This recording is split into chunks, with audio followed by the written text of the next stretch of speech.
그 가운데 이렇게 좀 민감한 시점이다 보니 한 대표의 발언을 두고 민주당의 박지원 의원이 정치판이 X판이 됐다 라며 강하게 발끈을 했습니다. 글쎄 어떤 발언이었길래 들어보시죠. 더불어민주당은 또 과장된 방탄 긴급 브리핑을 하겠지만 이건 그냥 선거 과정에서 있었던 고의적인 거짓말에 대한 통상적인 형사 재판입니다. 통상적인 구형이 있었던 것으로 보이고요. 통상적인 결과가 날 거라고 생각합니다. 이재명 대표 본인은 오늘 혐의를 전면적으로 부인을 했는데요. 오늘만 부인하신 거 아니잖아요. 민주당이 사건 조작이라면서 검찰 고발까지 민주당이 오늘만 그러는 것도 아니죠. 굉장히 낮은 톤으로 통상을 반복했습니다. 한동훈 대표의 말은 통상적인 형사 재판에 통상적인 구형에 통상적인 선고가 나올 것이다. 이 대표가 혐의를 부인하는 것도 오늘만 부인하는 것은 아니다라고 했습니다. 그러자 박지원 의원이 한동훈이 금도를 벗어났다라며 강하게 발끈했습니다. 자, 이번엔 박지원 의원입니다. 아무리 정치판이 X판이라지만 정치판에 금도가 있다. 상대당 대표의 신상에 대해서는 당대표가 직접 나서지 않는 판덕이 있다. 서로 당대표에 관련된 민감한 얘기는 당대표끼리 하지 말아야 된다. 라며 금도가 깨졌다. 한동훈 대표를 강하게 비판했는데 박성민 전 최고. 이 대표에 대해서 한동훈 대표만은 왈가왈부하지 말라. 뭐 이런 뜻으로도 보이고요. 어떻게 보세요? 저런 비판을 하실 수 있죠. 박지원 원장 같은 경우에는 워낙 이제 정치 경력이 오래되신 분 아닙니까? 그러니까 사실 통상적으로 이 정치권에서 서로 넘어서는 안 되는 그 마지노선이 있다라는 통상적으로. 건데, 네, 통상적으로 있다라는 거죠. 근데 이 부분에 대해서 뭐 한동훈 대표에 대해서 아마 민주당 의원들은 과거 이 법무부 장관 시절부터 좀 쌓인 게 있을 겁니다. 이 법무부 장관 때도 이 국회에 나와서 설명을 할 때 과하게 피의 사실을 공표하는 것 아니냐 이런 불만을 좀 사기도 했었잖아요. 그렇게 되면서 결국 그 흐름에 따라 그 과거에 축적됐던 불만도 있고 한편으로는 지금 어떻게 보면 제1야당의 대표를 향해서 지금 여당의 대표가 사실상 마치 기정사실화를 시켜서 범죄 사실이 확실하게 있는 것처럼 그리고 거기에 대해서는 어떤 뭐 이견이 있을 수 없다라는 취지로 저렇게 확신을 가지고 이야기를 하는 것 자체가 뭐 여야 협의체를 만들자, 민생을 회복하자, 정쟁을 하지 말자 이렇게 이야기를 하는 그 행보와는 완전히 배치되는 것이다. 이렇게 볼 수가 있는 것이죠. 그렇군요. 정혁진 변호사님, 이 통상적 결과, 통상적 구형, 통상적 형사재판 이게 검사들이 자주 쓰는 용어입니까? 아니면 뭐 법률 용어입니까?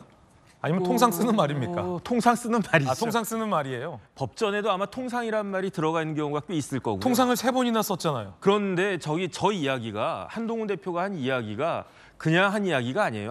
한동훈 대표 어떤 사람입니까? 검사를 20몇 년 동안 했던 사람이에요. 밥만 먹고 사람 수사해가지고 기소했던 그런 사람인데 그런데 기소했을 때 구형하지 않았겠습니까? 한동훈 검사가 자기 마음대로 구형했겠습니까? 아니에요. 뭐에 따라서 구형을 하느냐? 대법원의 양형 기준에 따라서 구형하는 거라고요. 그런데 한동훈 대표가 봤을 때 만약에 검찰에서 법정 최고형이 징역 5년이거든요. 징역 5년을 구형했다. 그랬으면 한동훈 대표 이야기 달랐을 거예요. 통상적이진 않지만 뭐 어쨌든 그렇게 강하게 구형을 했습니다. 이렇게 이야기를 했을 건데 징역 2년까지는 선고할 수 있게끔 그렇게 양형 기준에 나와 있고 그에 따라서 검찰이 징역 2년을 구형했는데 뭐가 그렇게 잘못된 것이냐. 그 이야기 통상적인 이야기를 한 것일 뿐이다. 저는 그런 생각이 듭니다. 예, 조금 전 한동훈 대표가 최고위에서 이 문제와 관련돼서 입을 열었습니다. 사법 시스템을 흔드는 것, 대한민국을 흔드는 것, 이 사안이 그렇게 어렵냐? 선거에서 의도적으로 거짓말을 했냐, 안 했냐는 너무나 단순한 사안이다. 거짓말이었으면 유죄, 거짓말이 아니었으면 무죄다. 재판에서 당당하게 거짓말 아니라고 말씀해놓고 왜 그렇게 안달복달하는지 국민들은 궁금해할 것이다. 라는 입장을 했습니다. 안달복달. 오신환 의원님, 네. 안달복달. 이 대표와 이 주변 인사들이 안달복달한다. 네. 통상적인 발언이죠. 예. 그래요? 어떻게 보면 국민의힘 지금 입장에서는 이재명 대표의 사법 리스크가 어제 오늘의 이야기가 아니잖아요. 이제 본격적으로 1심 선고가 너무나 늦었죠. 지금 2년 2개월 만에 1심 선고가 날 예정인데요. 그럼 오랜 기간 동안 사실은 이재명 대표의 사법 리스크가 온통 국정 운영의 발목을 잡고 있는 것이 지금의 현실입니다. 그런 점에서 사실상 하루빨리 이제 1심 선고가 나기를 바라는 입장이고요. 한동훈 대표는 지금 정혁진 변호사님 말씀처럼 오랜 기간 본인이 검사로서의 여러 가지 체득한 본인의 경험들이 있습니다. 그런 것들을 가지고 말씀을 이제 한 것으로 보고요. 특히 공직선거법에서 지금 250조에 지금 허위사실 유포죄에 대한 그 형량이 나와 있는데요.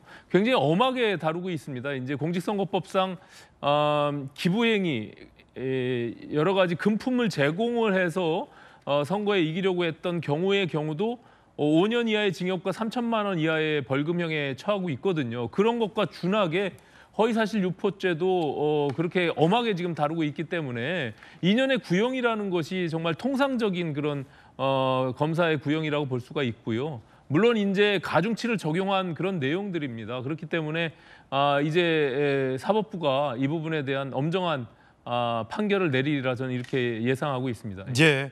자, 잠시 후에 이 주요 관계자들의 실시간 발언 나오면 저희가 속보로 전해드리겠습니다.